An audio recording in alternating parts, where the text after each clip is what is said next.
Your Daily 180, 180 seconds of pure Bible study. What are your priorities in life? We all have priorities. We may not acknowledge them, but what are your priorities? And if you have children, what are your priorities? And perhaps the most important question we could ask is, what priorities would God have us to place in our life? In the book of Deuteronomy chapter 6, this week we're beginning a series entitled Great Passages from the Old Testament. And Deuteronomy 6 is certainly right up there with the great passages. And I want you to listen to Deuteronomy 6 beginning at verse number 5. You shall love the Lord your God with all your heart, with all your soul, with all your strength. And these words which I command to you today shall be in your heart. Now listen to what he has to say to the parents. You shall teach them diligently to your children, and shall talk of them when you sit in your house and when you walk by the way, when you lie down and when you rise up. You shall bind them as a sign on your hand, and they shall be as frontlets before your eyes. You shall write them on the doorpost of your house and on your gates. God's saying this needs to be the priority in your life. Love God and know His will for your life. I hope you're a good Bible student.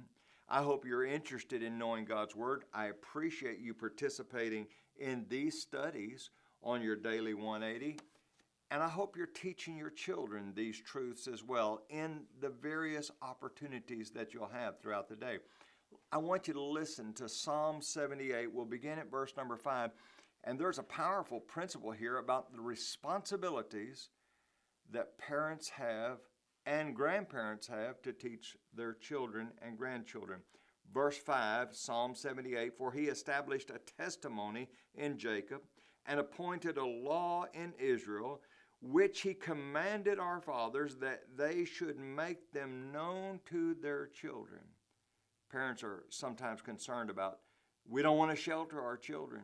Well, frankly, we all shelter our children from certain things, but why shelter them from God's Word? Why shelter them from Bible class? Why shelter them from worship? Now notice that the generation to come, children that are still to come, that they may know them, the children who would be born, that they may arise and declare them to their children. So generation number 1 is you, generation number 2 is your children, generation number 3 is the children that are yet to be born, and then their children, 4 generations.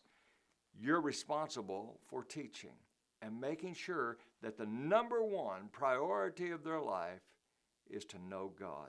Join us again.